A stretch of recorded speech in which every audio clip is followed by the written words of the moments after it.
Buenas tardes, bienvenidos a la sesión temática. Muito boa tarde, bem-vindos à sessão temática de Retos e Oportunidades. Vamos esperar alguns minutos para que possam ter ligação todos os participantes e enquanto se estão ligando, vamos manter os microfones apagados. Bien, parece que se está llenando la sala. Hola, buenas tardes. Parece que a sala já se está a começar a encher. Boa tarde, vamos esperar uns minutos mais para que os restantes participantes possam entrar. Hola, buenas tardes. Muito boa tarde. Pouco a pouco vai-se começando a preencher a listagem dos participantes. Estava previsto começar às 17, mas o plenário esteve um pouco atrasado, talvez 5 minutos de atraso. Esperaremos, portanto, alguns minutos para que seja possível que haja uma maior ligação de participantes. Jorge, por favor, quando tu quiseres, vamos dar início à ação. Há uma participação muito elevada, pelo que vejo. Sim, estamos a aumentar. Talvez já pudéssemos começar, não sei. Achas que podíamos começar? Fantástico. Bem-vindos a todos, boa tarde. Estamos na sessão temática que vai tratar desafios e soluções do sector agrário para a adaptação às alterações climáticas da Conferência Adaptes. Em primeiro lugar, eu faço a minha apresentação. Sou Vanessa Sánchez Ortega, vou ser a moderadora desta sessão. Mas antes de entrar propriamente dito na nossa temática, gostaria de fazer um anúncio muito importante de tipo logístico. Esta sessão dispõe de oradores de Espanha e também de Portugal. Os senhores dispõem de tradução simultânea. Para ativar a tradução, se estiverem ligados a partir de um PC, verão um ícone, que é um globo terrestre, que está no lado direito do seu ecrã. E clicando nesse ícone aparece um desdobrável onde podem selecionar idioma desligado ou em português ou em espanhol. Se selecionam desligado, com certeza que vão ouvir as apresentações na versão original, mas se selecionam português, as exposições que estejam feitas em espanhol serão traduzidas para português. E ao invés também. Portanto, dispõem de tradução simultânea para português e para espanhol, mas se estão ligados desde um tablet ou no telefone, não vão ver esse ícone, mas sim 3 pontos entre parênteses e se clicam nesses 3 pontos, poderão selecionar da mesma forma o idioma desejado. Assim, se estiver desligado, vão ouvir a versão original de todas as apresentações. E podem selecionar em português ou em espanhol. Agradeço a todos pela vossa participação nesta sessão.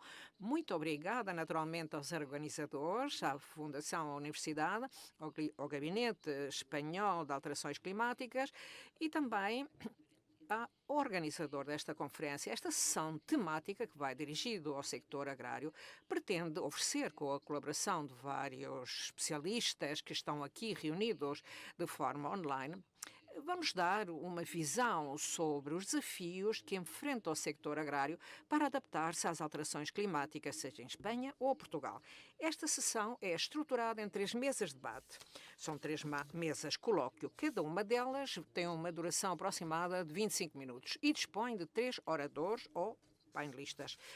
Eles far-nos-ão uma breve exposição sobre a sua temática, apresentando durante 3 minutos diferentes questões que podem também responder às vossas perguntas. Queremos que seja uma ação participativa e, como dispomos de pouco tempo, então decidimos fazê-lo desta forma, para assim conseguirmos um colóquio onde possamos participar todos.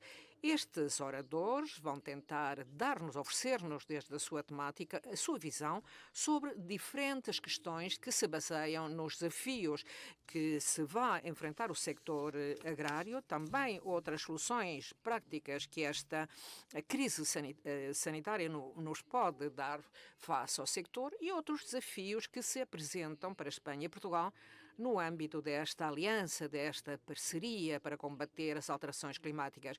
São, digamos, questões prioritárias onde podemos trabalhar de forma conjunta e também o estado atual da ciência, barreiras, lacunas, que nós observamos Outros elementos-chave para fomentar medidas de adaptação às alterações climáticas nas explorações agrárias e também todos aqueles pedidos que nós podemos apresentar aos governos regionais, nacionais ou locais para que fomentem, para que possam criar mais medidas neste sentido.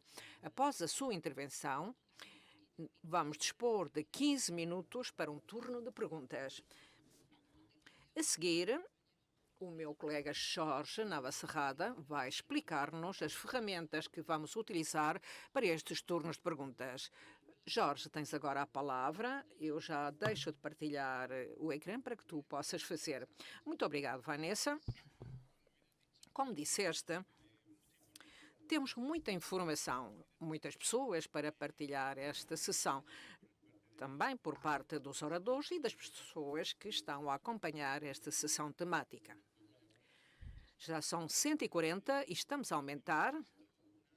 Tínhamos previsto uma ferramenta que é aquela que se utilizou na sessão de inauguração, na sessão de abertura, não sei se conseguiram acompanhá-la, que é o Slido, para poder contar com a vossa interação. Vamos pedir-vos que as perguntas que queiram apresentar aos oradores possam fazê-lo através desta ferramenta do Slido. Vamos partilhar uma ligação através do chat, que podem clicar, podem ficar ligados, abre-se um separador onde podem colocar as vossas perguntas. Ou então tentar encontrar slido.com no telemóvel e escrever o código do evento ADAPTES2. Podemos, portanto, partilhar uma ligação direta e também na página web. Como eu dizia, é ADAPTES2. De qualquer forma, vão dirigidos a este ponto que eu estou agora aqui a mostrar, onde poderão interagir conosco, com as oradoras, e apresentar as vossas perguntas para que comecem já a entrar nesta temática. Através do Slido, vamos propor algumas perguntas para ir, digamos, aquecendo os motores. Uma delas: qual é a vossa localidade? Em que localidade estão situadas? Estão situados, portanto, gostaríamos de saber o local, o município, ou o concelho, a partir do qual estão a fazer esta ligação. Temos alguns segundos para que possam ir respondendo a esta pergunta. Se clicaram na ligação, então, com certeza que vai aparecer no vosso ecrã, e o que vos peço que façam estas interligações através do Slido, não através do chat, não do Zoom, porque muitas vezes estamos habituados a trabalhar com o Zoom ou com o chat, mas, por favor, cliquem no Slido e que nos façam chegar todas as vossas perguntas, todas estas questões que nos queiram fazer e através das vossas respectivas localizações. Já dispomos mais de 50, 60 interações, continuaremos a mostrar. Temos aqui no ecrã, Madrid é muito grande, naturalmente, é o ponto onde mais pessoas estão ligadas, depois temos Lisboa, de Portugal, Aveiro também destaca, Valladolid e muitos outros lugares. Está Alcalá de Henares, Saragoça, Porto, Madeira, Villanueva de la Cañada, Palencia, Açores, Mértola, León, Vigo, Torlodones, Maia de Portugal, Proença Nova, Saragoça, Braga, León, Zona Oeste de Portugal, Cadaval Baixa, e continua a aumentar. Sevilha. Digamos que este é o registro das localidades a partir das quais estão em ligação connosco. Fantástico, isto é fantástico. Aveiro está com muita força, Valência, como eu dizia, são todas as localidades a partir das quais estamos ligados. Ora, muito obrigado. é um grande número de pessoas que responderam, que estão a interagir, e é isso que nós queremos para que esta ferramenta seja útil, para que possamos estar em ligação convosco ao longo da sessão. A seguinte pergunta que gostaríamos de fazer: qual é o vosso sector profissional? A que sector profissional pertencem? E também para que os oradores possam dispor de alguma informação para poder dar maior resposta aos vossos interesses de uma forma mais específica.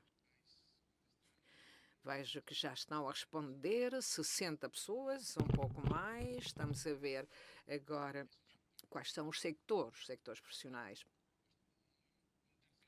Um terço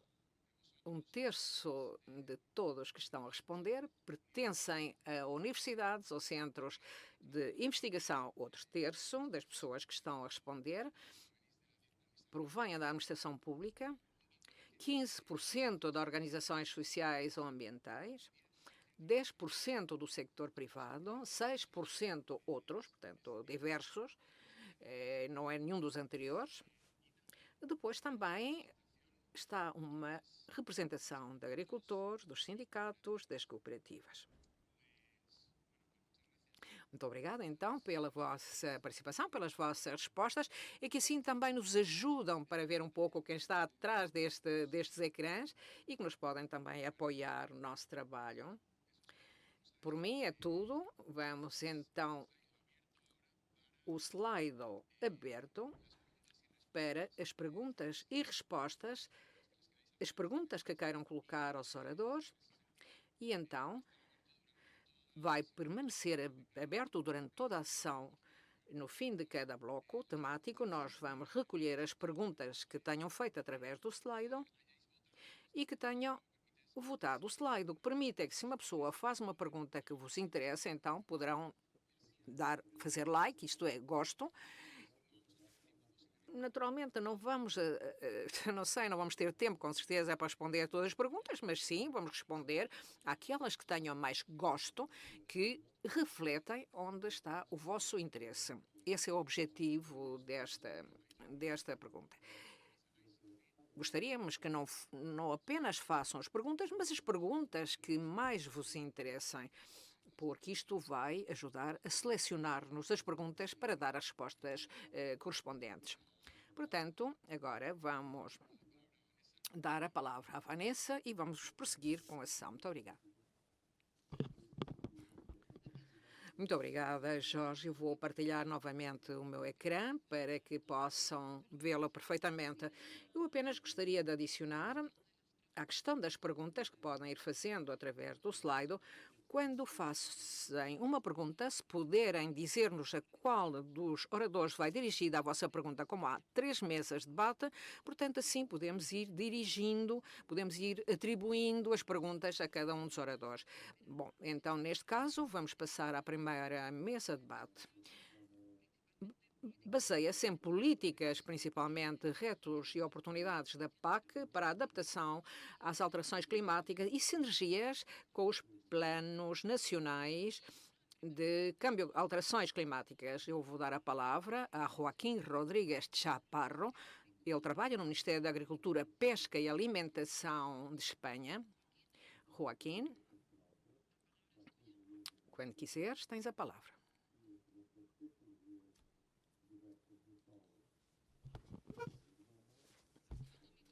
Por favor, liga o teu microfone, que está em silêncio.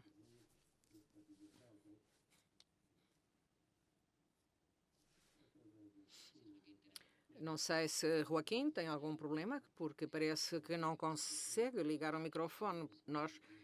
Podes ativar o teu microfone? Sim, agora, sim. Sim, é o facto de estarmos em direto, sempre tem estes pequenos problemas. Vanessa, em primeiro lugar, quero agradecer aos organizadores deste evento e poder explicar-vos em 3 minutos a oportunidade que nos oferecem, e a partir do Ministério da Agricultura vamos abordar todos estes desafios. Vamos começar por falar nas oportunidades. A oportunidade é o plano estratégico da futura PAC presentemente encontra-se em fase de elaboração em todos os países, em Portugal também, e em outras coisas, porque o regulamento ainda não está completamente fechado. Mas já contamos com o regulamento de base com o qual estamos a trabalhar. Temos estratégias que, portanto, já está a prever os objetivos para o nosso grande plano estratégico da PAC. A futura PAC tem uma grande ambição ambiental. Isto observa-se em que existem 9 objetivos e deles há 3 focados em temas ambientais. Um focado na mitigação das alterações climáticas, a adaptação às alterações climáticas de uma forma específica e à energia sustentável. Outro focado na gestão sustentável dos recursos naturais, água, solo, ar. E o terceiro objetivo específico que é dedicado ao ambiente é a conservação. Portanto, como vamos conseguir, dentro da PAC, conseguir estes objetivos ambientais? Como é possível? O que é que nós fizemos? Nós fizemos uma análise da situação de partida em Espanha, nesta altura, porque fizemos uma análise e a partir dessa análise DAFO, nós vimos quais eram as necessidades. Entre elas, podem imaginar que num país como o nosso, que se encontra na Península Ibérica e tal como está Portugal, a adaptação às alterações climáticas da agricultura é fundamental. A agricultura é muito vulnerável às alterações climáticas e tem que ser adaptada. Mas também devemos pensar na mitigação destas consequências. Na PAC, temos o que se denomina arquitetura ambiental da PAC. É nova relativamente àquilo que tínhamos antes. Primeiro, há uma condicionalidade, que são requisitos legais e boas práticas que, se não são cumpridas, não é possível cobrar os apoios económicos. E outra novidade, que são os ecossistemas. Ecossistemas são práticas benéficas para o clima e o ambiente, através das quais os agricultores vão receber um incentivo, isto é, um apoio. Devemos ser suficientemente ambiciosos para que estes ecossistemas possam alargar a todo o país e Península Ibérica. E vemos margens multifuncionais que nos permitem já esta adaptação às alterações climáticas, esta melhoria da biodiversidade, conservação dos solos. Desafio. O nosso desafio, e temos pouco, qual é o desafio? O desenho de intervenções, concepção de intervenções que apoiem as políticas ambientais, climáticas e as económico-sociais. Estou-me a referir à coerência que deve ter a futura PAC relativamente à Agenda 2030. Isto é óbvio, porque foi um compromisso que foi adquirido com o Plano Nacional e também com o Plano Nacional de Adaptação às alterações climáticas e, de facto, uma das linhas de trabalho para a adaptação às alterações climáticas refere-se à política agrária comum, que é a linha de ação 2, os planos hidrológicos de bacia de terceiro ciclo e os quadros também de soluções ambientais. O desafio muito importante, que é a colaboração, a participação, a política agrária deve ser concebida a partir da administração agrária, mas, no que se refere aos temas ambientais, a colaboração e a participação por parte das autoridades ambientais, como pode ser o Gabinete Espanhol de Alteração Climática, as ONGs ambientalistas, as fundações como o Global Nature, é fundamental.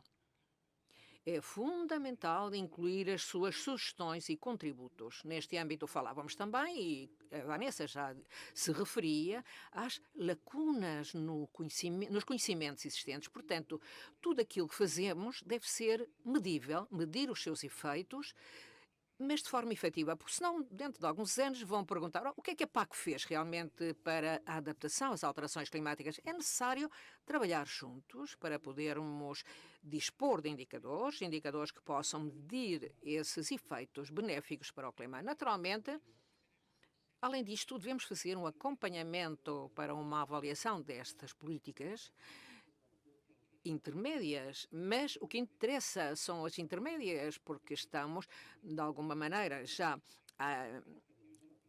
a observar que alguma destas medidas são benéficas para o meio e podemos corrigir se realmente há algum desvio destas medidas. Mas transparência em todo o procedimento, isto é muito importante, é fulcral que as atuações que se façam e todos os indicadores que se esteja a obter sejam disponíveis, que se possam partilhar com todos. E aqui, no que se refere à transparência, naquilo que estamos a trabalhar precisamente no Ministério da Agricultura, em colaboração com o Ministério para a Transição Económica, organizações relativas ao ambiente,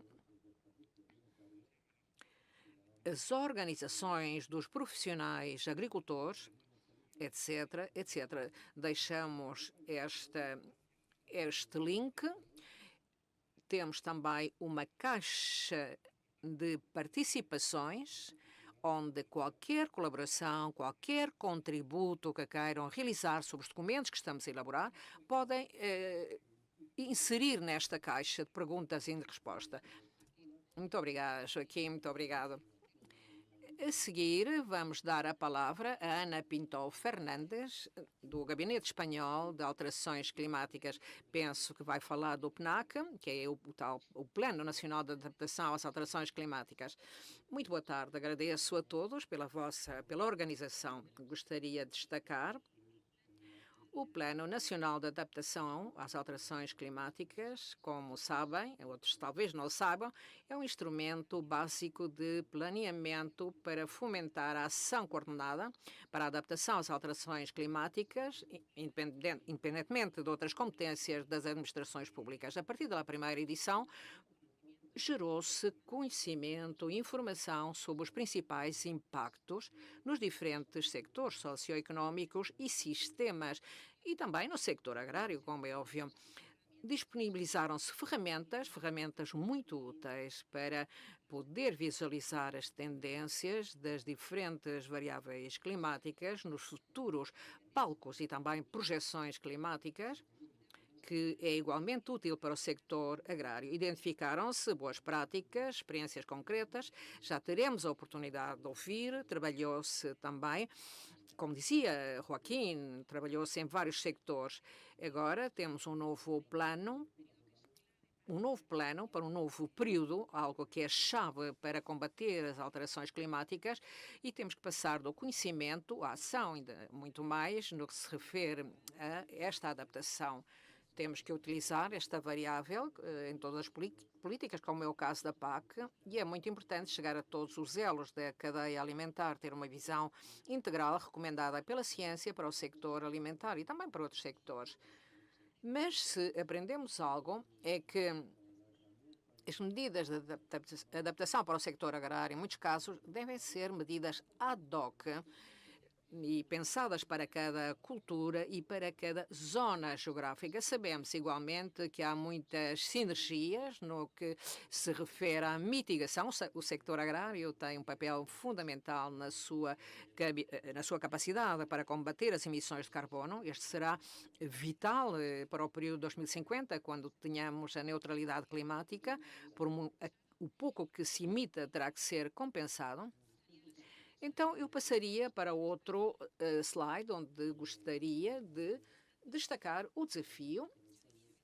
Eu digo que consiste em sermos capazes de realizar um planeamento no sector agroalimentar, considerando os futuros palcos climáticos, principais impactos, contribuindo também para a redução de emissões de GEI. Devemos ser mais competitivos para poder ultrapassar esta crise da alteração climática, mas a crise sanitária que estamos a viver, devemos, portanto, mitigar os riscos para garantir esta segurança alimentar. Além disto, isto deve valorizar o papel de todos os agentes da cadeia alimentar e especialmente no meio rural. eu estou praticamente a concluir os meus 3 minutos. No entanto, há muitas áreas prioritárias de trabalho, como pode ser os recursos hídricos, o âmbito de sistemas das pastagens, a concepção e desenvolvimento da PAC com referências de aproximação de cada um dos países, trabalhar com indicadores. Isto é chave neste período para sermos capazes de fazer um acompanhamento e uma avaliação para sabermos se somos capazes e saber como estão a ser os impactos e saber se as medidas são efetivas.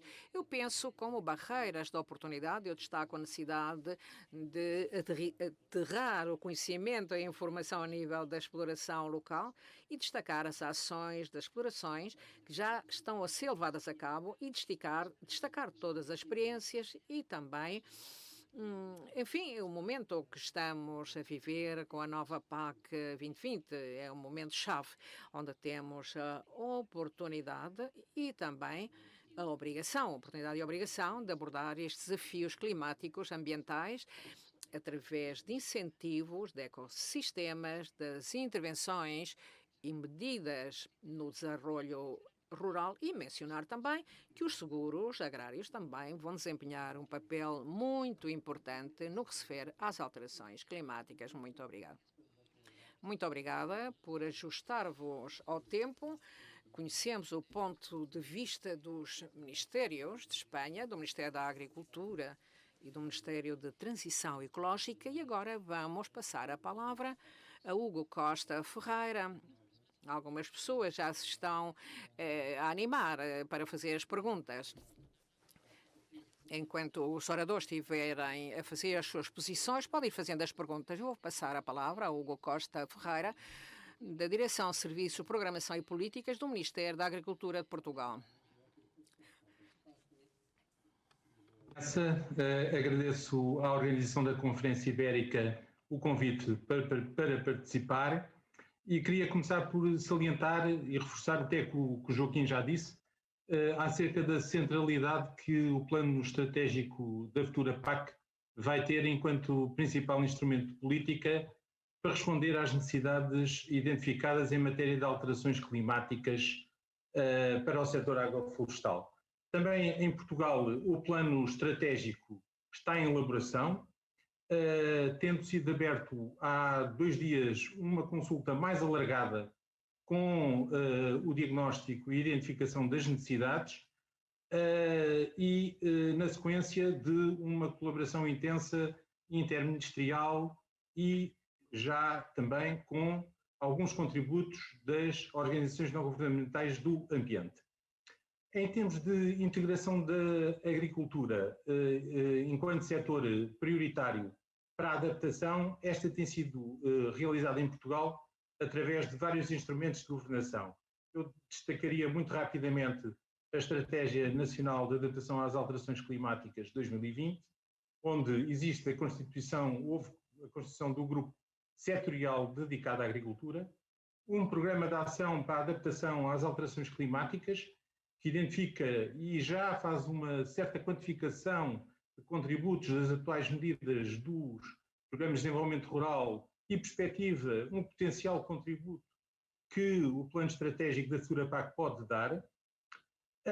A constituição do Centro Nacional de Competências para as Alterações Climáticas, especificamente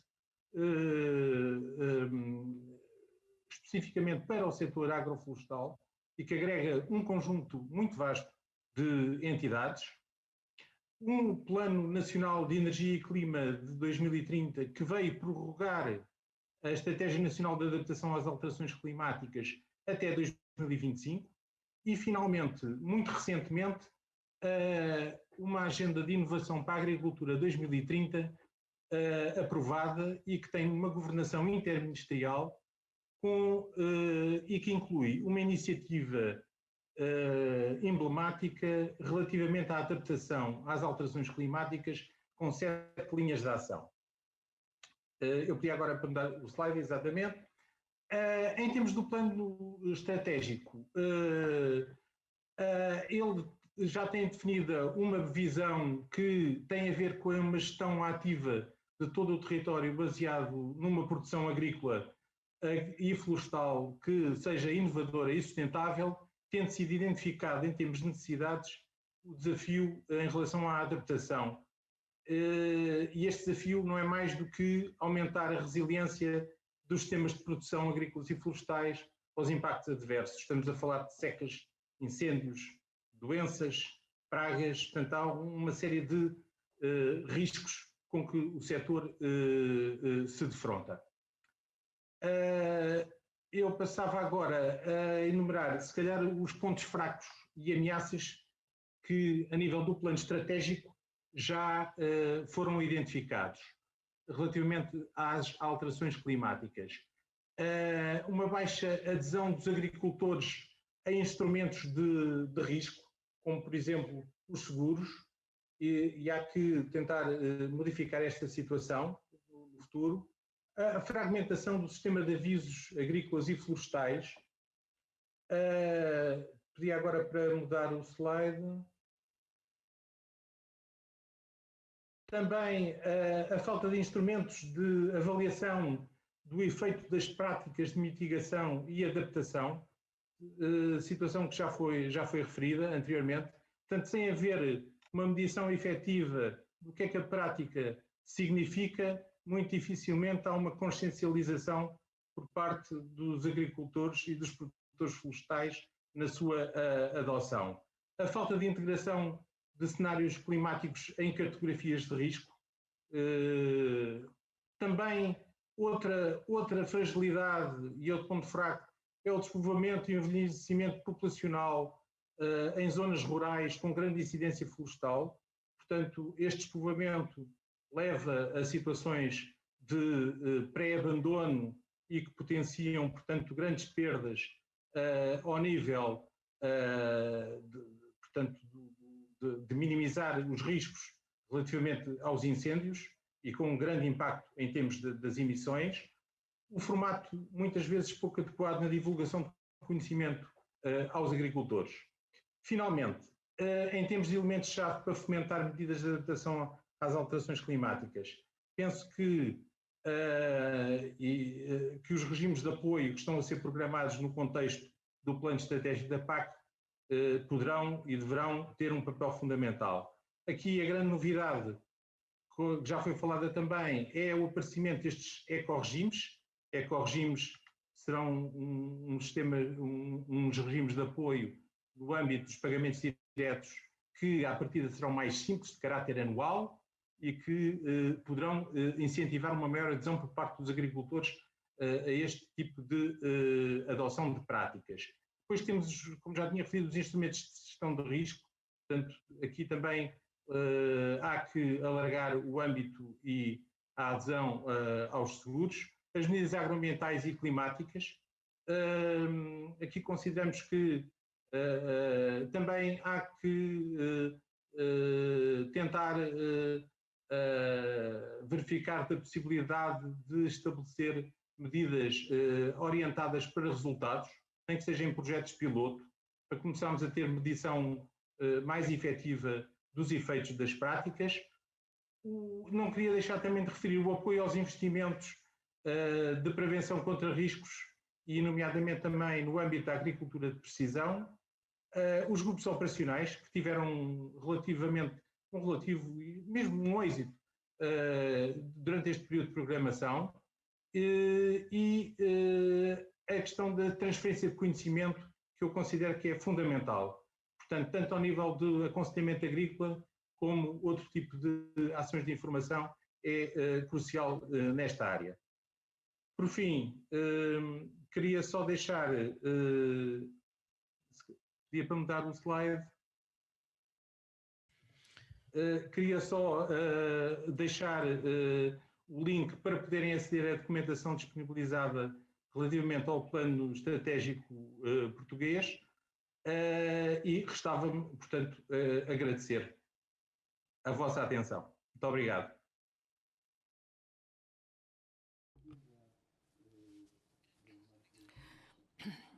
Obrigada, Hugo. Muito obrigada aos três por terem cumprido os tempos. Eu sei que é muito complicado, mas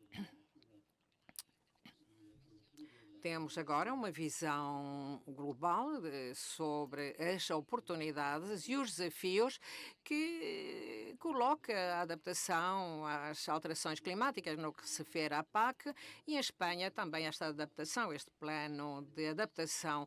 Já começam a chegar algumas perguntas, então neste caso a pergunta que foi mais votada é para o Joaquim Chaparro. Perguntam-nos se tu poderias explicar um pouco mais como funcionam os ecossistemas, em que consistem os incentivos, etc, etc. Joaquim. Vanessa, os ecossistemas... Peço desculpa.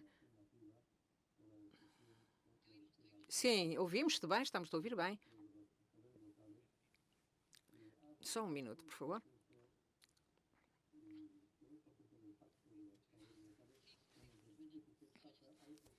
Podes-nos ouvir bem? Os ecossistemas consistem em incentivos anuais para os agricultores por realizarem práticas benéficas para o clima e o ambiente. Nós queremos que sejam práticas que possam abranger muito território, muita superfície, para que possam ter efeitos claros sobre o ambiente e o clima. Por exemplo, atualmente estamos a realizar um debate e estamos a falar das medidas para a transição económica. Está a Ana aqui conosco. Portanto, como eu digo, estamos a debater os ecossistemas de que vamos a dispor. É muito interessante saber quais são os ecossistemas de que estamos a falar. Desculpa. Por exemplo, o ecossistema sobre a pastagem intensiva. Joaquim, eu não sei. Joaquim, desligaste a tradução? Talvez deixaste a interpretação ligada? Ouve-se melhor? Sim, eu acho que sim. Joaquim, estavas a falar dos ecossistemas. Portanto, na atualidade, estamos a elaborar e a trabalhar juntamente com o Ministério para a Transição Económica, com as comunidades autónomas e com os restantes participantes. Assim, para dar alguns exemplos dos ecossistemas sobre os quais estamos a trabalhar. Um ecossistema de pastagem intensiva que contaria com uns incentivos e também outros sobre-incentivos para zonas que estejam, digamos, abrangidas por o Plano 2000. Outro ecossistema para a cobertura vegetal viva nas culturas. Outro sobre a incorporação de restos da poda de tecidos lenhosos para evitar as emissões, para melhorar desta forma a matéria orgânica do solo, rotações de culturas que possam melhorar. Todos sabemos que são utilizados para melhorar a fertilização, a textura do solo. E muito importante são os dois que vêm agora a seguir, que estão muito relacionados com a estratégia, portanto, da horta para a mesa. São planos para a fertilização, planos individuais de utilização fitossanitária. Portanto, aqui há uma coisa que está relacionada com o que o Hugo já dizia. Deve haver uma parte muito importante que é a questão da assessoria, do aconselhamento, porque muitas vezes nós pensamos que as coisas não se fazem porque não se querem fazer e talvez não se façam bem porque não se sabem fazer. Ora, estes dois ecossistemas de fertilização e de fitossanitários, outro de corredores multifuncionais e de margens nas explorações agrícolas, e outro é a valorização energética. Bom, já poderíamos dar uma visão sobre os ecossistemas. Joaquim, não sei se o Hugo Costa quer acrescentar alguma coisa, quer acrescentar alguma informação sobre os ecossistemas que estão a ser elaborados em Portugal. Eu não sei, para que a audiência portuguesa seria interessante conhecer. Não sei se quer fazer algum comentário. Obrigado. Obrigado, Vanessa. Sim, posso dar alguma informação. Também nós estamos a trabalhar nessa área, no desenvolvimento dos ecoesquemas, que em Portugal nós chamamos de ecorregimes, mas é uma questão de terminologia que ainda terá que ser apurada depois com o regulamento final. Mas, de qualquer das formas, nós estamos a trabalhar também em áreas que o Joaquim falou, nomeadamente, portanto, incentivos a que hajam superfícies de interesse ecológico numa escala superior àquela que está definida ou que vai ficar definida na condicionalidade. Também medidas de proteção dos polinizadores, com chamadas margens das parcelas, com espécies, portanto, benéficas para os polinizadores. Estamos também a avaliar da possibilidade de melhorar o modo de produção integrada, e o modo de produção integrada no sentido também de estabelecer um conjunto de práticas que venham a reduzir a questão da utilização de fertilizantes e portanto, uma utilização mais sustentável de fertilizantes. Posso falar também que, ao nível do recurso solo, estamos, portanto, também a desenvolver, portanto, medidas no âmbito da gestão das pastagens, da melhoria das pastagens e aqui com uma preocupação muito grande de melhorar o teor de matéria orgânica das pastagens, que penso que não será só importante para a questão da mitigação, mas também será muito relevante para a própria adaptação, porque ao melhorar o teor da matéria orgânica das pastagens, vamos conseguir certamente reter mais água, especialmente nos sistemas de sequeiro, e dada a escassez deste recurso, que consideramos fundamental para o futuro da agricultura mediterrânea, é algo que certamente teremos que apostar. Portanto, isto são alguns exemplos que estamos a desenvolver, portanto, a aprofundar. Nada definitivo neste momento, portanto. Gracias, Hugo. Uma última pergunta. Uma última pergunta para a Ana. Ana Pinto pergunta-nos se está-se a fazer alguma consideração especial face à pecuária intensiva. Por favor, respondam de uma forma breve. Já temos pouco tempo. Ana, tens a palavra quando quiser.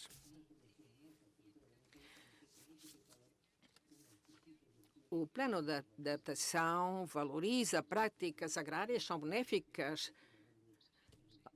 Alguns exemplos que já se referem no plano, como, por exemplo, a pecuária intensiva, que tem bastantes benefícios. É benéfica, portanto, para as alterações climáticas, para o enriquecimento do solo, evitar os incêndios, implicações no que se refere à envolvência rural. É uma prática mais a considerar. Já não nos resta mais tempo, vamos então ver quais foram as vossas perguntas. Depois temos um chat no fim da sessão, onde também terão a oportunidade de colocar perguntas aos oradores, que eles podem ficar um bocadinho mais depois da sessão. Eu vou partilhar o meu ecrã. Agora vamos ver a próxima mesa de debate. Esta mesa está focada no estado do conhecimento científico e nas necessidades também e desafios para a transferência deste conhecimento. E, em primeiro lugar, contamos com a Margarida Ruiz Ramos, professora e investigadora do Centro de Estudos e Investigações para a Gestão de Riscos Agrários e Ambientais, CEIGRAM, da Universidade Politécnica de Madrid. Margarida, quando quiseres. Muito boa tarde. Muito boa tarde a todos. Em primeiro lugar, quero agradecer a vossa presença e o convite que me dirigiram para participar nesta sessão. Eu gostaria de falar-vos, contar-vos qual é a nossa atividade, como se desenvolve e, concretamente, eu dedico-me à modelização do impacto e à adaptação às alterações climáticas. Na minha equipa, desenvolvemos diferentes projetos europeus e, em colaboração com grupos nacionais e, juntamente com associações nacionais, hoje temos aqui um orador que já vos falará também sobre estas temáticas, desenvolvemos a nossa atividade focada na adaptação ao desenvolvimento, mas sempre tentando criar recomendações práticas de adaptação, como o exemplo que tem nesta imagem, que estamos a procurar zonas de adequação para o pesco, por exemplo. Como vai evoluindo a área adequada para as diferentes variedades e espécies frutais, sob diferentes cenários climáticos. Estudamos, analisamos a adaptação de outros produtos, de outros frutos, também abrangendo os cereais. Colaboro com o subgrupo espanhol para a missão da União Europeia na adaptação às alterações climáticas. Contamos com uma visão não apenas nacional, mas também introduzimos a perspectiva europeia. Quais são os conceitos-chave deste tema? Eu gostaria de frisar entre a importância de compreender bem as diferenças entre a mitigação e a adaptação e também para que sejam compatíveis. Outro tema que, quanto a mim, é importante é a incerteza, a confiança nas projeções, as recomendações que nós emitimos. E agora vou falar um pouco mais. Vanessa, se puderes passar, porque o principal desafio que existe, quanto a mim, que nós encontramos em investigação, é transmitir mensagens que sejam ao mesmo tempo rigorosas, mas significativas e úteis para que possam ser recomendações práticas com uma boa interpretação daquilo que significam e como se utiliza o conceito da incerteza para que possamos impulsionar ou provocar uma consequência política nas políticas e para que possam ter alguma incidência nessas mesmas políticas. Uma lição da crise sanitária que estamos a viver atualmente é saber como urgente pode arrasar, pode devorar o que é importante. Durante algum tempo apenas se fala disto, mas as emissões passaram já para um segundo plano, a necessidade de adaptação também, mas de uma forma mais positiva, o grande papel desempenhado pelo sector alimentar, que demonstrou ser muito sólido perante estas circunstâncias. E para falar de interesses conjuntos de Espanha e Portugal, eu gostaria destacar como principal desafio o processo de aridificação, que é uma consequência das alterações climáticas, o tema das secas, e os baixos preços que já há algumas décadas os nossos agricultores estão a perceber. E o preço que recebe os agricultores é muito baixo, enquanto há depois uma subida, digamos, de riqueza nos proprietários. Mas áreas prioritárias para ambos os países. Bom, eu penso que é muito positivo ter uma postura comum na União Europeia e na gestão dos problemas que essa aridificação impõe no campo. E deveríamos ter uma frente unida nesta negociação, tal como referiu há pouco o Joaquim. Barreiras para a adaptação. Uma grande barreira é a estrutura do mercado atual, porque não dá um valor monetário à questão ambiental, não valoriza a questão ambiental, as boas práticas ambientais, por exemplo, a pegada de carbono. Portanto, essa incerteza, esse bom uso, a boa utilização e criar uma convicção, um comportamento, no sentido de que isto é uma realidade. Esta é uma barreira que ainda é necessário ultrapassar. Naquilo que nós conhecemos, e como está a falar de conhecimento, nós temos bastante conhecimento ao nível local, ao nível de culturas, porque isto deve ser feito ao nível local e aplicado a um sistema de cultura concreto, enquanto a mitigação produz ao nível global. Portanto, tem um caráter mais político. Sendo assim, ainda nos falta, naturalmente, aprofundar na investigação, mas coordenar aquilo que nós já sabemos, isto é, as duas escalas. E, naturalmente, empreender uma transformação social e política que seja mais disruptiva, mais decidida, que esteja formada por criações e com a participação e com os inputs dos utilizadores. E, em último lugar, quais seriam as demandas, quais seriam as procuras ou os pedidos que devíamos apresentar aos governos? Ao assumir compromissos, devemos assumi-los, devem ser assumidos. Muitas vezes assinam-se e deviam tratar a agricultura como um sector estratégico. Já vimos isto. Já tínhamos falado da situação Covid, é uma questão de segurança alimentar nacional. E, mais além da rentabilidade, nós precisamos, já que somos um sector que suporta todas as outras atividades, porque todos comemos e deveria ser considerado assim desta maneira. E nada mais, muito obrigada. Obrigada a ti, Margarita. É muito interessante, porque a Margarita dizia-nos que um desafio é transmitir mensagens rigorosas, úteis, e para falar da transferência da investigação, temos o meu colega Jordi Domingo Calabuch, da Fundação Global Nature. Jordi, tens a palavra. Muito boa tarde. Muito obrigada. Em primeiro lugar, agradecer pela oportunidade de participar. Eu estou muito satisfeita por ter ouvido, tanto na intervenção do orador anterior como nesta, porque o principal desafio que nós que estamos nos países mais meridionais, porque as nossas expectativas, como sabem, são muito más, e essas mesmas palavras é passar à ação. E o conceito de transferir eficazmente o conhecimento. Nós, quando estamos em contacto com os agricultores, deparamos-nos com duas versões que, ao fim e ao cabo, é a mesma coisa. O curto prazo é, eu não me interessa aquilo que não vai acontecer dentro de breve, num tempo breve. Porquê? Porque eu já tenho outros problemas, portanto, não vou preocupar com aquilo que eu não sei se vai acontecer. E o fatalismo é, quando isto chegar, já não podemos fazer nada, portanto, continuaremos com as mesmas coisas e não é preciso mudar. Isto acontece porque é muito difícil transmitir informação útil e adaptada ao sector. E oferecer informação não é suficiente. Portanto, oferecer é unidirecional, porque o que nós precisamos é compreender melhor, cada vez melhor, o que é importante, o que é que o sector necessita ouvir para reagir.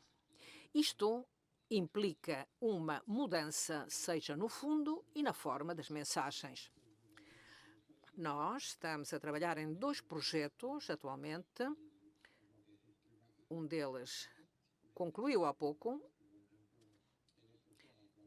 no qual, além de uma série de trabalhos, há uma aplicação à qual podem aceder através da web, que tem essa missão, que é levar uma pessoa que não é especialista em clima e não tem por que sê-la, porque se dedica a outra coisa, ou se dedica à criação de gado, ou a produzir cereais ou verduras, mas quer saber, quer conhecer na sua localidade o que é que vai acontecer. Isto deve compreendê-lo no seu idioma, na sua língua. Portanto, ele quer saber quais são os aspectos que podem ser críticos para a minha produção, e é isso realmente que nós podemos oferecer essa informação. Nós não podemos chegar, e não é também a nossa missão, tal como disse Margarita, mas nós pensamos que é necessário preencher esse espaço que existe entre a ciência e o sector.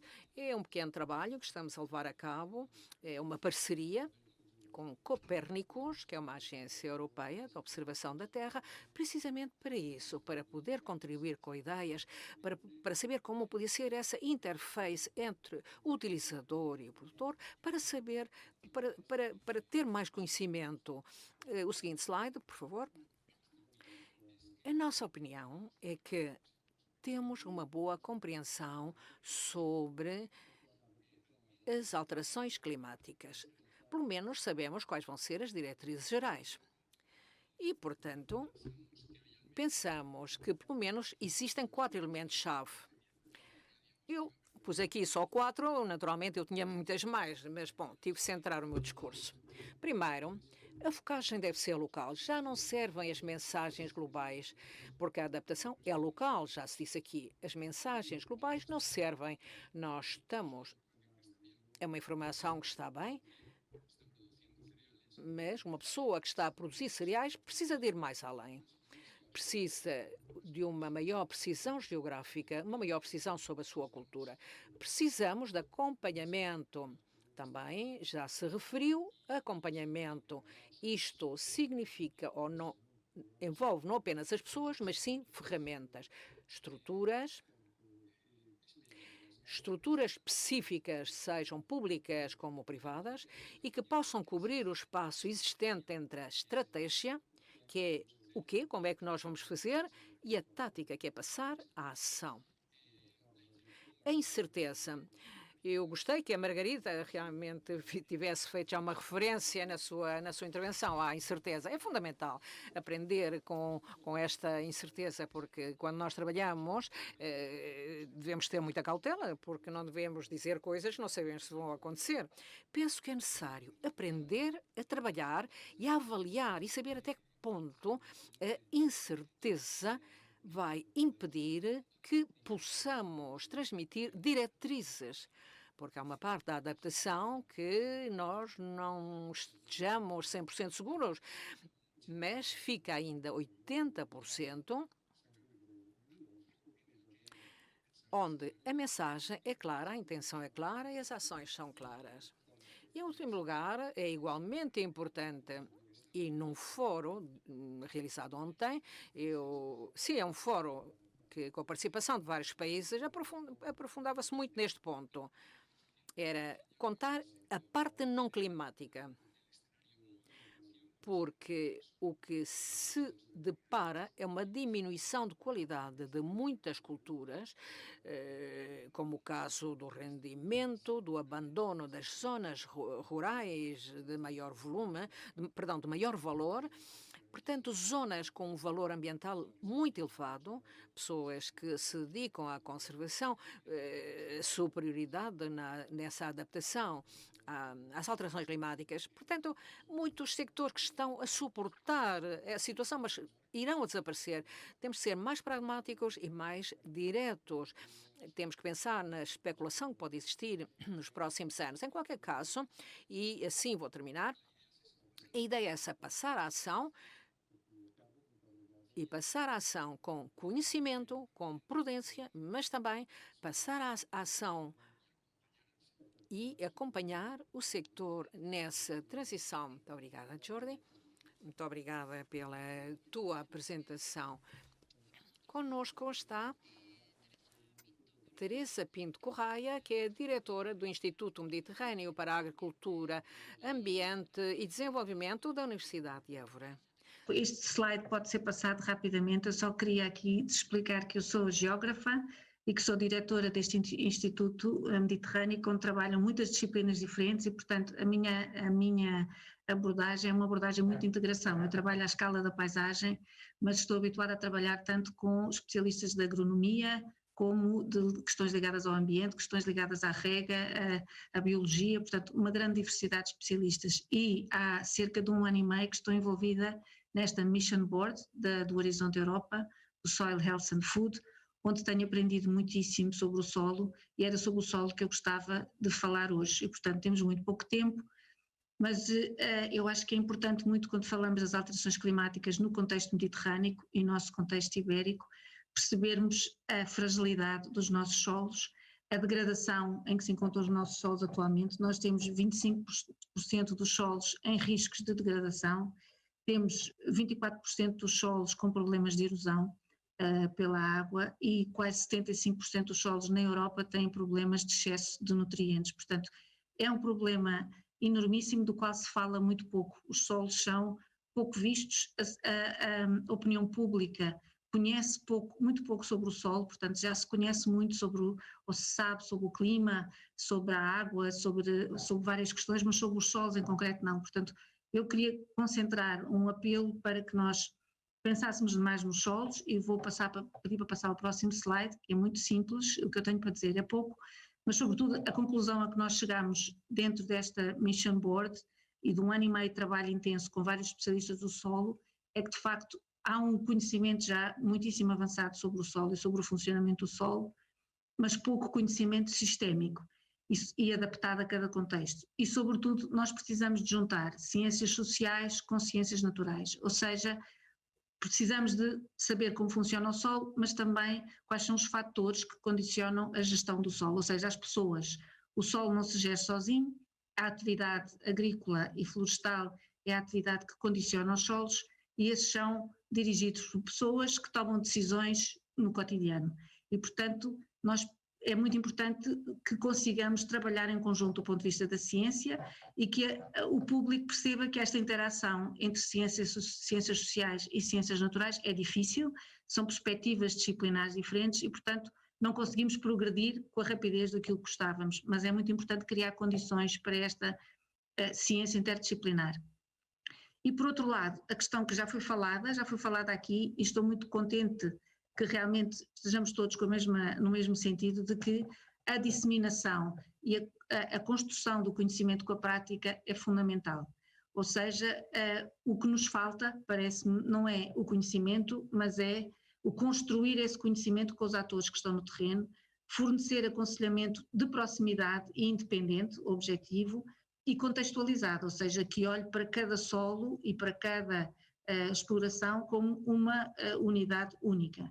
E para isso, esta missão, Mission Board do Soil Health and Food, já tem o seu programa aprovado na Comissão Europeia e baseia toda a proposta num conjunto de aquilo que chamamos Living Labs and Lighthouses, ou seja, Living Labs serão as explorações onde se faz experimentação e as lighthouses aquelas que já têm boas práticas e que servem de base de disseminação e demonstração. E o que se propõe é que em cada região haja pelo menos uma rede com pelo menos 10 diferentes Living Labs and Lighthouses. E, portanto, o meu apelo é que nós possamos discutir e que se há entidades que estão a participar neste debate que têm uma exploração que possam disponibilizar ou que têm competências para poder criar estes Lighthouse ou uma Living Lab, que se disponham, porque vai haver, por um lado, financiamento, mas, por outro lado, toda uma estrutura de investigação pensada de base contextualizada nestas explorações próximas dos produtores, próximas do público. E, portanto, era para isto que eu gostava de chamar a atenção e agradeço desde já estes 3 minutos, não sei se ultrapassei, mas acho que não. Obrigada. Gracias, Teresa. Muy interesante. Ouvimos temas muito interessantes nestas 3 apresentações. Há um desafio na rigorosidade dos dados. Eu gostava muito quando a Teresa comentou que o conhecimento deveria ser sistémico e mais adaptado a essa focagem. É necessário passar a ação, ir para a ação, e é muito interessante saber que o solo é a chave de tudo. Nós tínhamos uma frase quando falávamos com os agricultores, era que deixassem de olhar para o céu e começassem a olhar mais para o chão, para o solo. Portanto, sem mais palavras, eu vou dar agora, vamos ver, Jorge, vamos ver as perguntas que foram colocadas pela audiência. A pergunta é para a Teresa Pinto Correia. Teresa, a senhora pensa que é possível obter um modelo de agricultura de baixo impacto hídrico sem necessidades de extração de aquíferos e trasvasas? Qual é a sua opinião?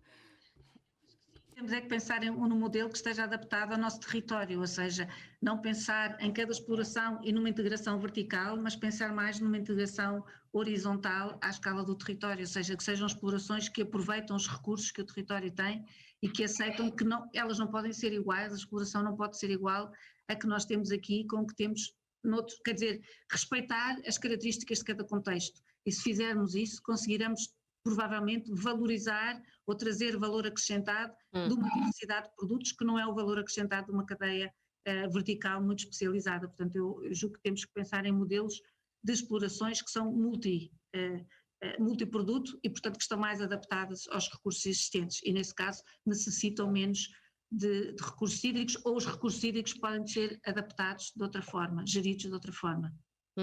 Gracias, Teresa. ¿Hay alguna pregunta más para Margarita? Si podéis hacer respuestas concretas, así podemos responder más. Alguma pergunta mais para a Margarita? Margarita, perguntam-nos o que é que se consideram boas práticas ambientais na agricultura para a adaptação às alterações climáticas. Transformação da agricultura tradicional para um modelo mais dinâmica, seria esta uma das perguntas.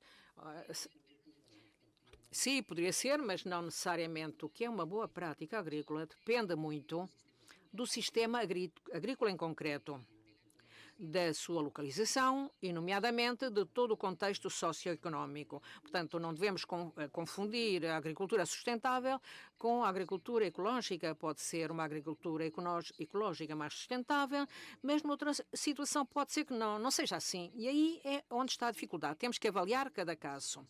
Geralmente é uma focagem do sistema e algo que vá repor os recursos na medida em que são extraídos, sem que se verifique um excesso desses recursos, ou seja, problemas de contaminação ou de esgotamento.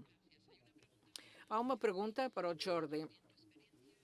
De acordo com a tua experiência, quais são as ações que tiveram mais sucesso para transmitir o conhecimento?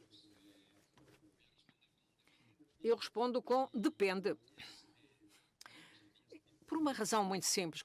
Agora começamos a conhecer quais são os ingredientes desta receita. Mas cada receita vai ser diferente porque vai depender muito do sector com o qual estivermos a trabalhar, do grau do conhecimento dos agricultores, do contacto prévio que tiveram com as alterações climáticas. Isto verificamos já quando estivemos a trabalhar com os diferentes países. Por exemplo, um agricultor espanhol que já sofreu as consequências das alterações climáticas sabe do que estamos a falar. Ou, por exemplo, agricultores que estão localizados no norte da Europa, mas como mensagem final é traduzir tudo isto para processos práticos. Isso seria a chave. Sem mais palavras, vamos passar para a seguinte mesa de debate. Tal como disse antes, vamos ter um espaço para o chat, onde alguns oradores ficarão um pouco mais. De qualquer maneira, já têm as coordenadas, caso queiram fazer algum comentário. A seguinte mesa de debate, e para passando ao elo mais importante da cadeia, que são as explorações agrárias, e saber quais são as medidas que podem ser aplicadas.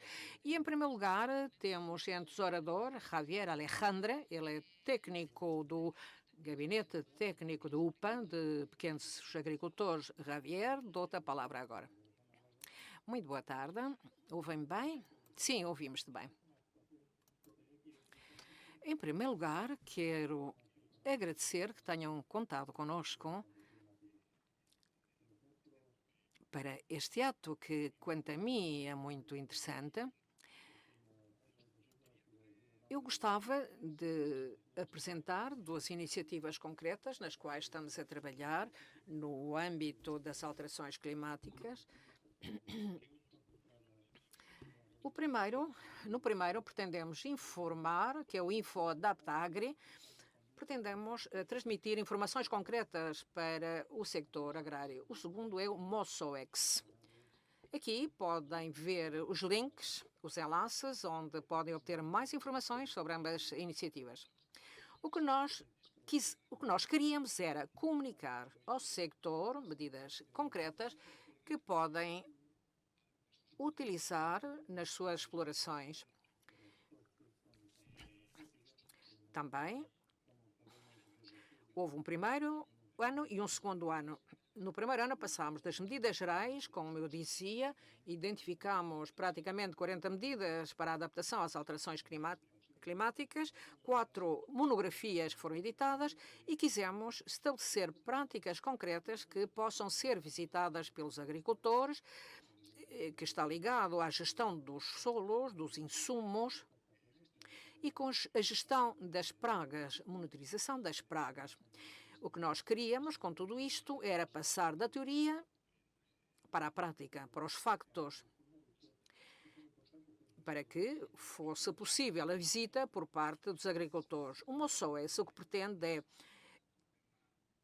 abordar o principal problema ambiental de Espanha e vai ter muito mais neste contexto de alterações climáticas, que é a degradação dos solos e a perda da fertilidade. O modelo que pretende identificar boas práticas para aumentar a matéria orgânica dos solos. Trata-se de um grupo operacional que estamos a trabalhar atualmente e, como podem observar, os avanços que está a desenvolver. No que se refere à adaptação, quanto a mim, era muito importante referir que perante a mitigação é necessário uma medida ou uma ação concreta do próprio sector, porque a mitigação pode ser analisada com medidas de cima para baixo, onde se limita a utilização da ureia ou que se trabalha sobre os purinas para reduzir as emissões. Mas o efeito é muito claro. Mas a adaptação requer necessariamente a envolvência total e absoluta do sector e, além disso, tal como já se disse aqui durante a sessão, é necessário pensar no local. Necessitamos soluções particulares, concretas, pensando em cada uma das zonas, porque a realidade é muito diferente e nós precisamos dessa reflexão, pensando, como eu dizia, no âmbito local. E, além disto, o que nós pensamos, ou pelo menos o que observamos, quando estivemos a trabalhar com este tema, e para nós é importante, apenas 4% das pessoas que estavam ligadas eram agricultoras, 2% sindicatos 1, cooperativas 1. Isto é, estamos a falar de um problema que afeta os agricultores e os criadores de gado e uma pequeníssima percentagem os representa. Isto já nos leva a refletir. O que é que isto quer dizer? Uns desafios importantes é conseguir chegar ao sector. É difícil e devemos pensar que são necessárias medidas e ações dirigidas locais, de tu a tu, onde se analisem experiências concretas e saber como é possível mudar práticas culturais para melhorar a situação, a resiliência da exploração. Penso que uma mensagem que nós vimos já, que é muito clara, é necessário agir. Quando nos aproximamos dos agricultores, o que eles dizem é que descrevem muito bem as alterações climáticas. Eles dizem antes as plantas floresciam numa determinada altura, as amendoeiras, como é que as colheitas se adiantaram 15, 20 dias, e a maior parte deles ficam aí, simplesmente descrever os efeitos das alterações climáticas, mas ainda não conseguimos chegar a esse passo de agir. E que para mim é o fundamental. Entre todos, devemos chegar a um compromisso que significa mudar mentalidades, porque uma mensagem que nós também estamos a transmitir é que o que valia antes não quer dizer que tenha que valer agora. E, por exemplo, e no que se refere às datas das sementeiras em qualquer zona, sempre há refrões populares que dizem para um determinado santo há que semear, sempre há datas muito, não sei, muito icónicas no calendário. Mas as alterações climáticas estão a eliminar tudo isto. Mas, para mim, devemos ser flexíveis na compreensão do que é essa envolvente complexa e, a partir daí, então, agir. Quanto a mim, existe conhecimento, mas é necessário aprofundar, é necessário continuar a investigar e saber que vai haver consequências com a alteração do clima.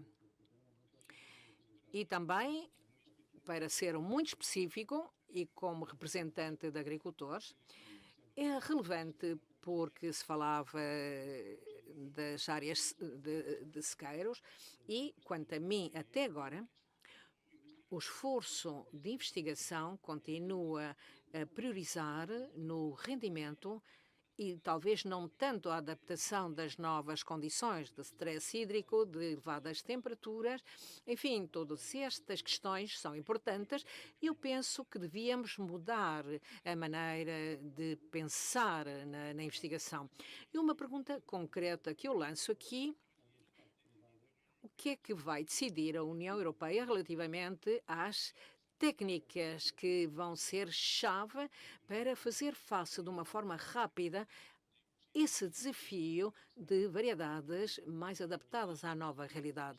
E no âmbito das propostas, eu coloco aqui na mesa a criação de uma agência europeia para as alterações climáticas que deveria ter como referência a Península Ibérica, porque é o território da União Europeia a qual vai afetar de uma forma mais decisiva as alterações climáticas. Portanto, este território, a Península Ibérica, podia ser considerada como um laboratório de alterações climáticas, porque temos todos os climas, temos todas as circunstâncias, as alterações climáticas estão a afetar-nos de uma forma mais incisiva e pensamos, por outro lado, se formos capazes de orientar as vontades, de dirigir as vontades e o esforço investigador através dessa agência, então poderíamos conseguir resultados muito mais rápidos. Quero agradecer de novo o convite à direção de UPA. Na direção da UPA podem encontrar mais informações sobre esta matéria. Muito obrigada. Muito obrigada, Javier, pela tua intervenção, que é muito interessante. É um tema muito atual. Todos falamos de transferências, mas apenas 4% da audiência são agricultoras ou cooperativas. Agora, entre os nossos oradores está Alfredo Cunhal Sendim. Alfredo, não sei se queres partilhar o teu ecrã para a tua apresentação. Alfredo, quando quiseres, tens a palavra para que nos dês a tua opinião como agricultor e como representante da Herdade do Freixo do meio cooperativo. Obrigado. Queria começar por agradecer o convite, é uma honra para mim participar neste debate.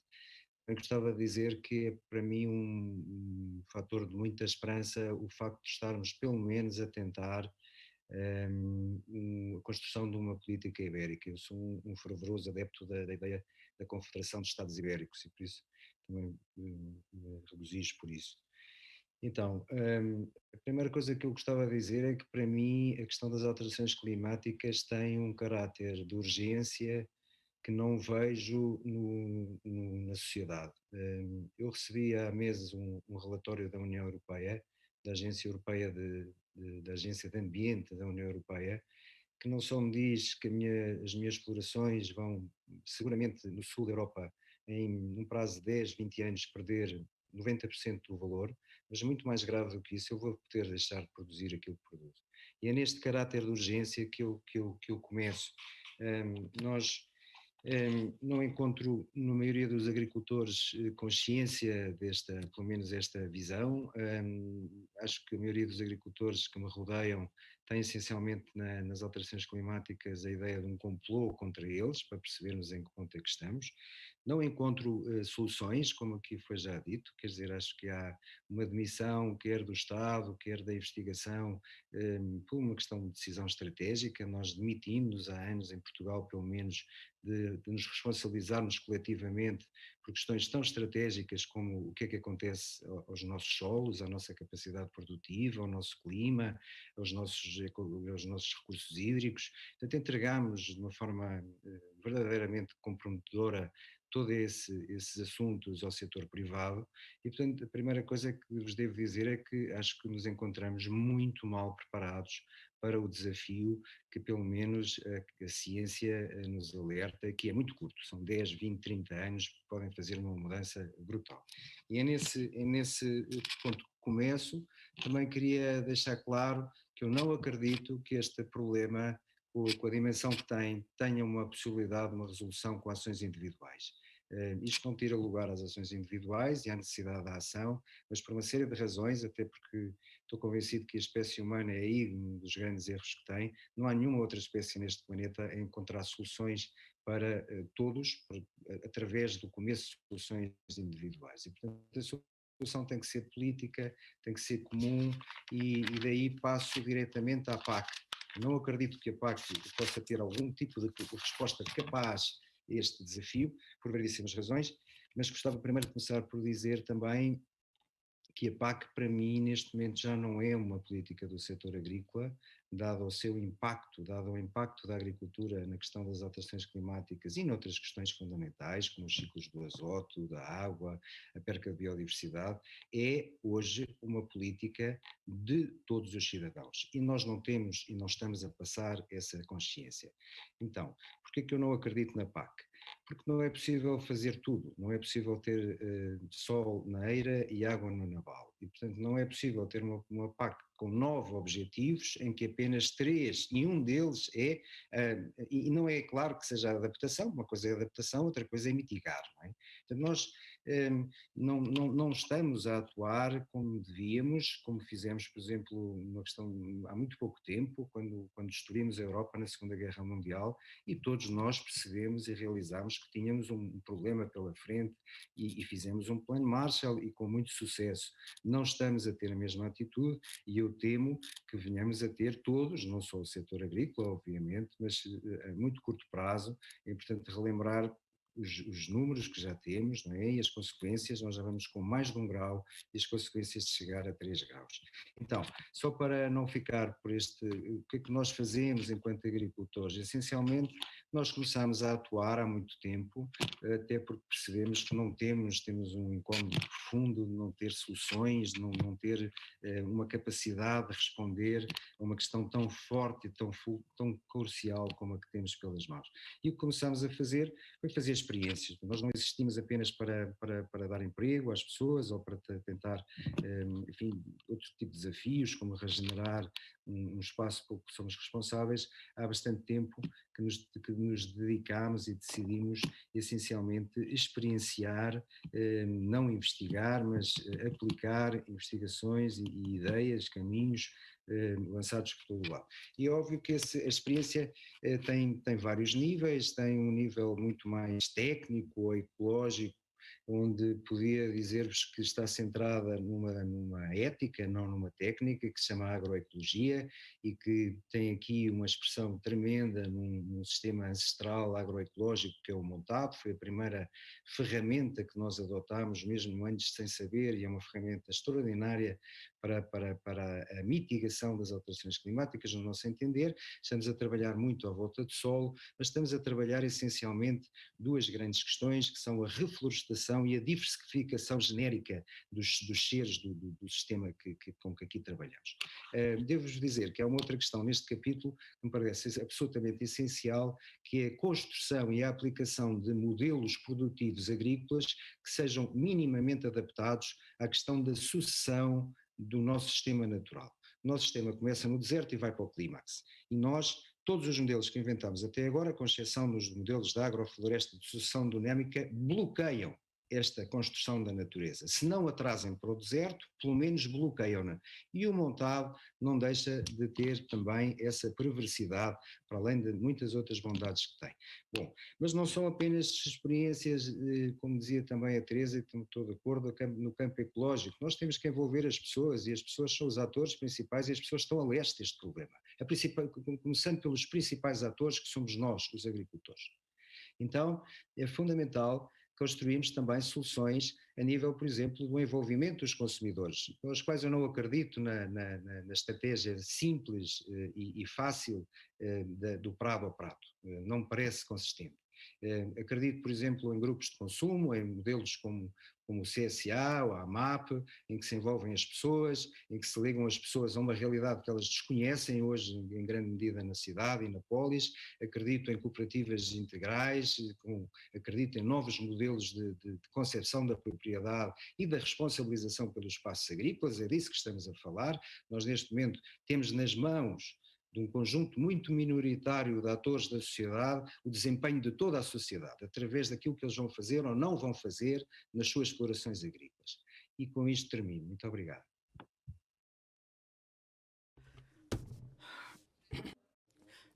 Gracias, Alfredo. Tenemos también... Alfredo, muchísimas gracias. Alfredo destacaba que os principais atores para as alterações climáticas, que a PAC tem que mudar muito também. E neste tipo de sistemas agroecológicos que o Alfredo já comentou, são muito benéficos para a adaptação.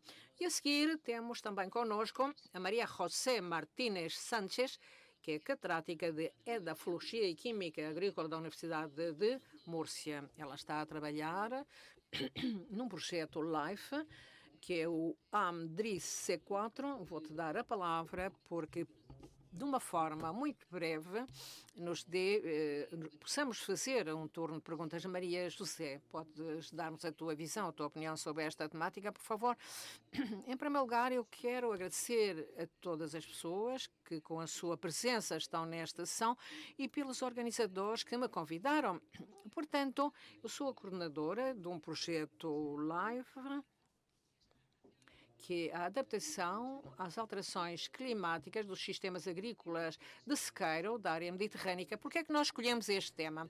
É que os sistemas agrícolas, principalmente nas zonas mais vulneráveis da Europa, como é o caso da região de Múrcia, onde está a afetar, onde as alterações climáticas estão mais a afetar, e as soluções que se possam tomar é nestas regiões, não podem servir de base para outras, porque nós, em primeiro lugar, escolhemos uma zona local, que é a zona de Múrcia. Depois houve uma reunião de vários agentes. Para nós, os agentes são muito importantes, como disseram os meus colegas anteriores. E neste caso, os agentes são os agricultores. Eles participam ativamente da associação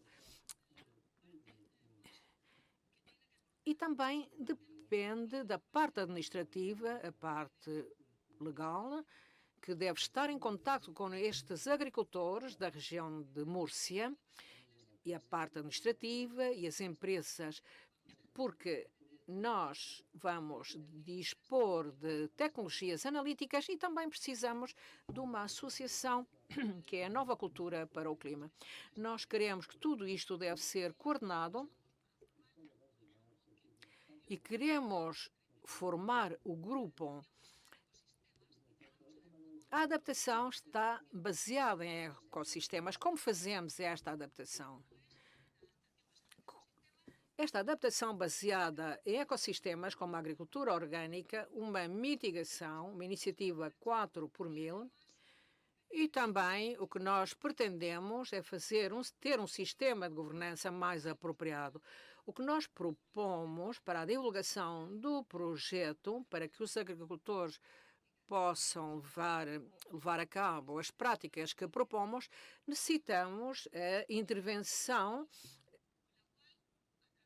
de voluntários, porque assim os agricultores começam a associar-se a este grupo. Queríamos contar também com apoio que, juntamente com a administração, poderíamos levar a cabo estas medidas. Depois, como podemos medir os impactos, como podemos medir estas práticas que têm lugar de uma forma adequada para a quantificação do carbono, e neste tipo de solo e nestas zonas áridas e semiáridas é tão importante. Portanto, são muito importante analisar os sistemas. Pedimos desculpa, mas a oradora vai com uma velocidade incrível, é muito difícil interpretar. Portanto, com a utilização de infravermelhos e também, por outro lado, a quantificação das medidas de mitigação e adaptação deve ser feito com um índice. Não podemos quantificar é necessário dispor de um índice para que possamos saber o que é que estamos a fazer, o que é que estamos a medir, porque senão é necessário fazer face a outros desafios. São palavras-chave para que alguém possa entrar no projeto.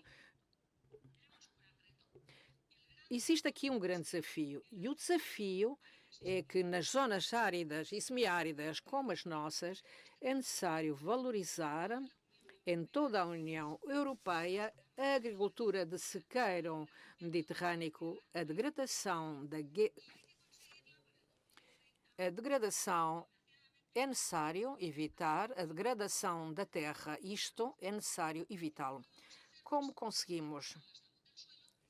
Pedimos imensa desculpa, mas a oradora está a falar com uma velocidade incrível e é impossível fazer uma interpretação de qualidade. Podemos ir traduzindo algumas frases, mas é impossível. Naturalmente, existe um grande desafio. Eu não quero dizer que isto não seja uma oportunidade para a Espanha e Portugal no quadro verde e no mecanismo da transição justa, que se possa elaborar um plano para as alterações climáticas. Há várias barreiras. Há um desconhecimento de que os solos de sequeiro possam prestar serviços. Há um grande problema porque é uma barreira total. É muito difícil o acesso à matéria orgânica. Portanto, é necessário fomentar a economia circular da matéria orgânica. É preciso muita formação, também criação de associações da custódia para o clima. Seria necessário criar instrumentos financeiros especiais para financiar as consequências das alterações climáticas. O que é mais importante, e agora não se teve em consideração, é a avaliação dos serviços ecossistémicos e não tem nada a ver com os serviços ecossistémicos prestados em zonas úmidas. Bom, eu a partir daqui poderia continuar a falar muito, mas eu fico à vossa disposição para responder às perguntas que considerem pertinentes. Muito obrigada, Maria José, pela tua intervenção, foi muito interessante. Voltamos agora a fazer menção do solo, isto deixado a olhar para o céu e olhar mais para o chão. Maria José destacou precisamente a importância de procurar esta economia circular. Passamos agora a um breve turno de perguntas. Eu não sei se podes partilhar, Jorge, o slide. O que eu estou a ver agora, temos aqui uma das perguntas mais votadas, é para Javier Alejandra. Perguntam: tu pensas que a degradação dos solos é um problema estrutural? E quais são as medidas que deviam ser desenvolvidas a partir de outros níveis, além do local? Bom, Sim, ouvimos-te bem, sim. Bom, este é um problema estrutural. Para mim, naquilo que eu conheço, em Espanha é estrutural. E como eu disse antes, é o problema mais importante. Porque, em primeiro lugar, requer que os agricultores tomem consciência, porque o que eu observei é que os solos nus são um risco muito grande para a erosão. Devemos pensar, quando falamos das alterações climáticas, e na minha opinião, praticamente estamos a falar no aumento da temperatura, mas não na variabilidade das precipitações. Espanha estão-se a concentrar os episódios de chuvas torrenciais. Os solos sem cultivar são uma autêntica catástrofe, porque os agricultores, vamos solucioná-los, tapamos essas brechas, essas fendas que foram formadas pelas chuvas torrenciais. Em primeiro lugar, uma maior consciencialização. Penso que a PAC poderia ajudar. Como dizia o Joaquim na primeira intervenção, que os ecossistemas podem ser um indicador e também uma motivação para que os agricultores possam mudar as suas práticas, falamos das coberturas vegetais ou das mantas vegetais. Isto é fundamental quando falamos das culturas herbáceas e linhosas. O caso da sementeira direta. O que está a demonstrar em Espanha é o aumento da matéria orgânica muito importante e, ao fim e ao cabo, depois, isto vai ser um elemento ativo contra a erosão. O facto de ter o solo bem estruturado, o que impede uma erosão eólica hídrica. Penso que os ecossistemas podem significar uma medida, e a partir da administração que seja sempre voluntária, mas que podem contribuir para reduzir esse risco de erosão tão importante. Muito obrigada, Javier.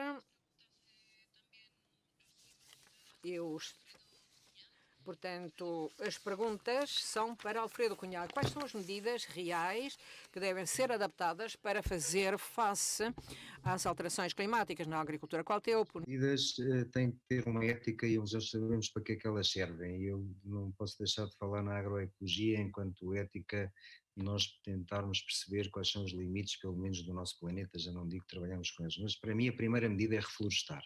Não há árvores, no Mediterrâneo não há solo sem árvores. E nós parece que nos esquecemos disso. E nós, no meu entender, a questão mais importante é mesmo reflorestar. Não pode haver 1 metro quadrado sem árvores. A segunda é diversificar. Contrariar o que nós foi desflorestar e tirar elementos do sistema. Não pode haver 1 metro quadrado sem 10, 20 espécies visíveis. Mas depois temos que ter também modelos de obtenção das nossas necessidades compatíveis com os sistemas naturais, nomeadamente com a sucessão e com a evolução do deserto para o clímax. E nós não temos. É absurdo, é quase ridículo, mas não temos. Temos muito poucos modelos que sejam compatíveis com essa sucessão. Os nossos modelos de obtenção de recursos param o ciclo normal da natureza. Parece-me que em termos de animais temos que ir apenas para o maneio holístico, não me parece de maneira nenhuma que conseguimos fazer qualquer coisa neste âmbito das alterações climáticas com apenas conceitos como extensivo. Acho que temos aí uma ferramenta extraordinária que é o maneio holístico, a concepção original dos grandes ruminantes nos ecossistemas, mas essencialmente são muitos, existem depois muitas outras técnicas mais destinadas ao solo, como por exemplo Keyline, mas eu fazia um reforço na florestação, principalmente com modelos agroflorestais que permitam combinar, como temos o exemplo ancestral do Montalvo, árvores, estratos em diferentes níveis com produção de animais e produção agrícola no mesmo espaço, obviamente isso é uma maneira de diversificar as explorações e torná-las mais resilientes e agora, o que volto a repetir, acho que estamos ainda muito deficientes em experiências bem implementadas, bem testadas e portanto temos que dar aí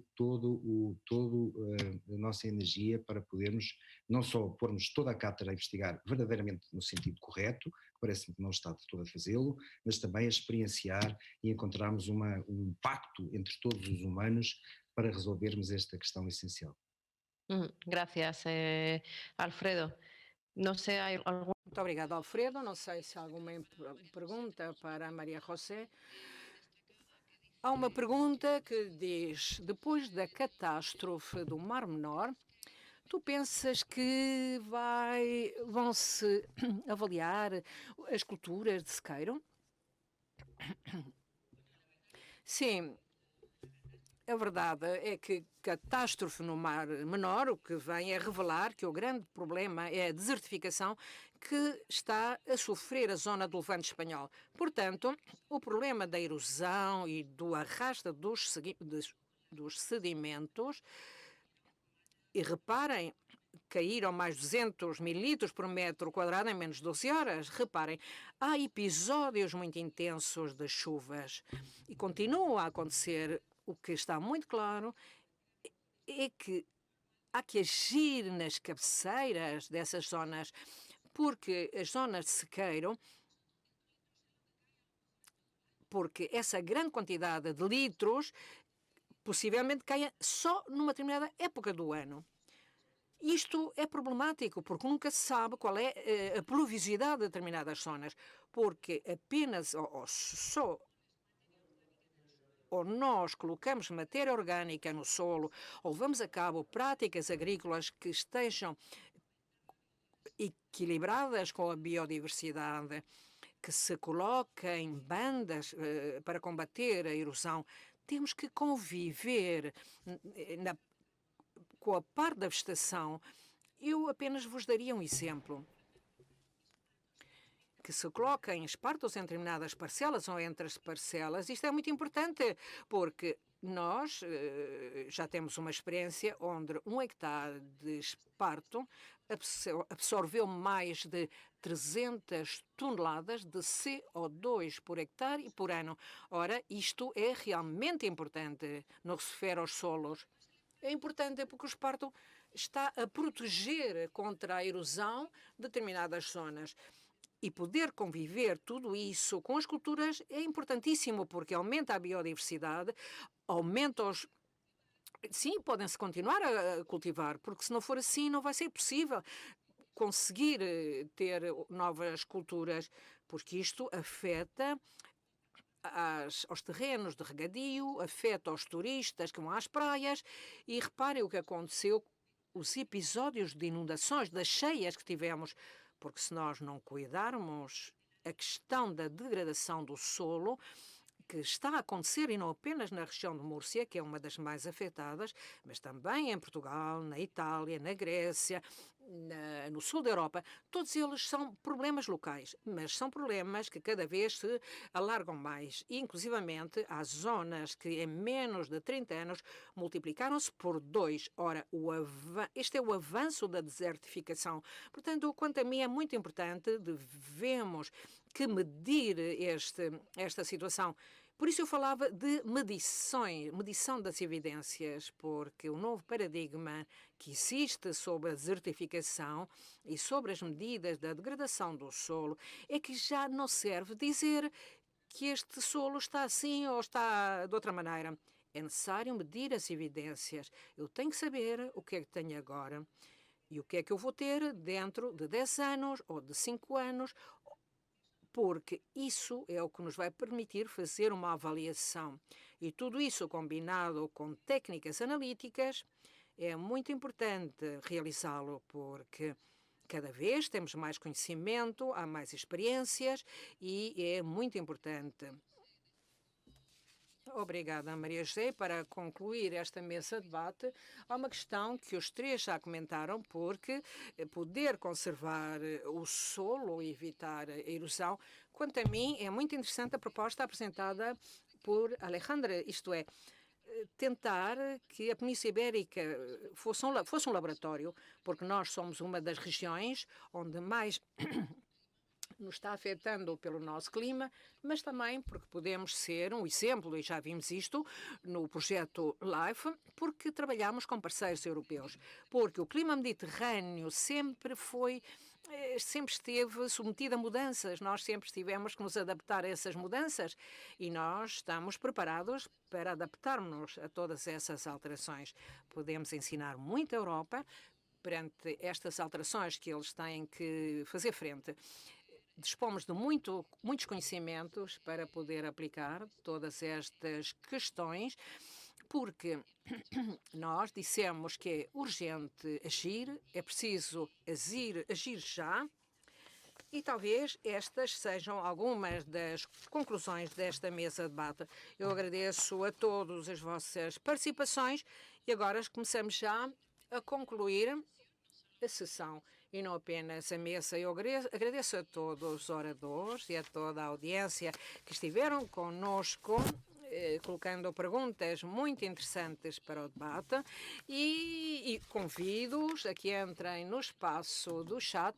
Jorge fará alguns comentários como podemos utilizar esta ferramenta, que é uma espécie de cibercafé, onde podemos falar com os diferentes oradores. Não sei se houve alguma pergunta que ficou por aqui. Agradeço a todos. Muito obrigado. Por favor, podes-me dizer como é que funciona o espaço de chat?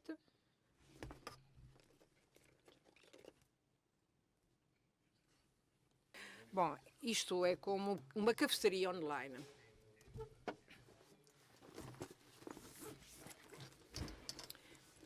Quando nós trabalhamos com o Zoom, enfim, não nos permite reunirmos-nos, irmos todos a tomar um café à cafeteria. Portanto, vamos tentar reproduzir tudo isso de forma virtual, naturalmente. É algo parecido, mas não vai ser uma coisa real, como na própria vida, não? Mas através desta ligação e desta cafeteria online, eu digo o seguinte, unicamente,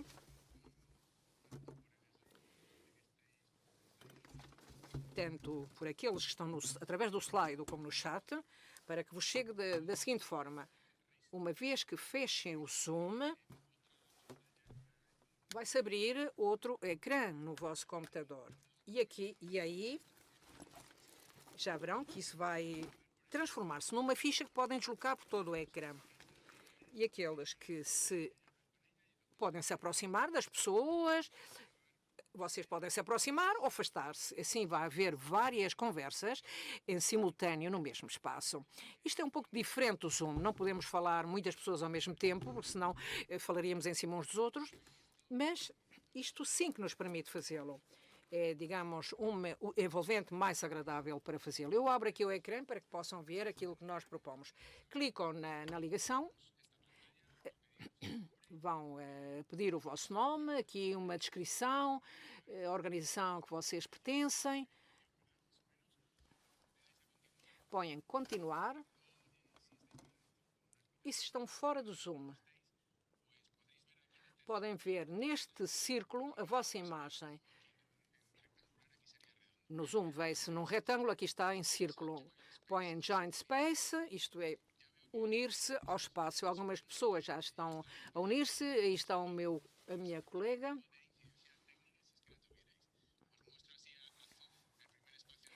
Vou mostrar-vos o primeiro espaço onde nos podemos ligar. É como se fosse uma cafeteria. Podem deslocar-se por este espaço. Eu apanho a minha ficha e vou deslocá-la para outro sítio. Se houvessem mais pessoas, estaríamos a manter uma conversa. E, para não ocupar mais tempo, eu gostaria que entrassem para que pudéssemos estar e passar alguns minutos num ambiente mais simpático e com intervenções talvez mais diretas para que pudéssemos conversar uns com os outros. E penso que, por mim, Vanessa, esta seria a informação que eu gostaria de vos dar. Ótimo, Jorge. Muito obrigada. Fechamos então. La sesión en Zoom. Fechamos então a sessão em Zoom e aqueles que queiram ficar, vamos ficar. Podemos ver no espaço do chat. Muito obrigada. Não se esqueçam de preencher a vossa avaliação no slide.